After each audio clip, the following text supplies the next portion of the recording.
ये पाकिस्तान का बलूचिस्तान है, जहां ऐसे ही गोलियों की गूंज से लोगों की आवाज को दबाने की कोशिश जारी है।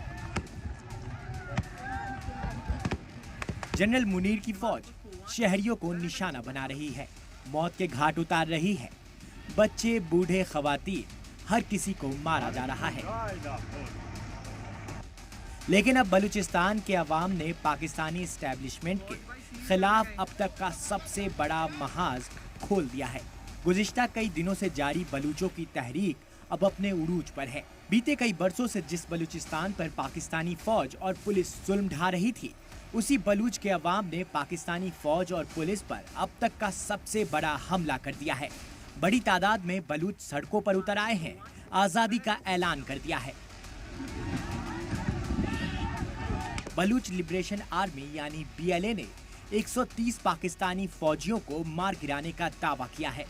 बलूचिस्तान में 12 अलग अलग जगहों पर हमले किए गए, जिसमें पाकिस्तानी फौज के कई कैंप, पुलिस चौकियों को निशाना बनाया गया। इतना ही नहीं, पाकिस्तान की फौज और पुलिस को निशाना बनाने के लिए बलूचिस्तान लिबरेशन आर्मी की तरफ से फिदायीन हमले भी किए गए, जिसमें 7 लड़ाकों की मौत हो गई।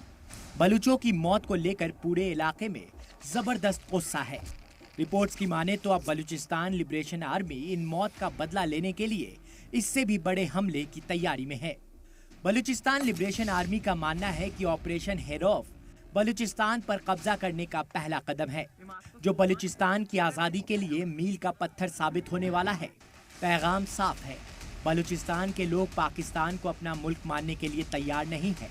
मुनीर की जो फौज अब तक जबरदस्ती इस इलाके पर अपना कब्जा जमा रही थी, अब BLA के लड़ाकों ने पूरी ताकत के साथ पाकिस्तान की सेना और पुलिस के खिलाफ महाज खोल दिया है। बलूचिस्तान लिबरेशन आर्मी के इस ऐलान ने शहबाज शरीफ और आसिर मुनीर की बेचैनी बढ़ा दी। रावलपिंडी से लेकर इस्लामाबाद तक दहशत है, वहीं BLA की बढ़ती ताकत से बीजिंग भी अलर्ट हो गया है। ड्रैगन लगातार पाकिस्तान पर बलूचों को रोकने का दबाव बना रहा है। एक तरफ चीन की सरकार का दबाव है, तो दूसरी तरफ बलूचिस्तान में जारी तशद्दुद, जिसके बीच पाकिस्तान सरकार और वहां की फौज फंसी हुई है। ब्यूरो रिपोर्ट, सलाम TV।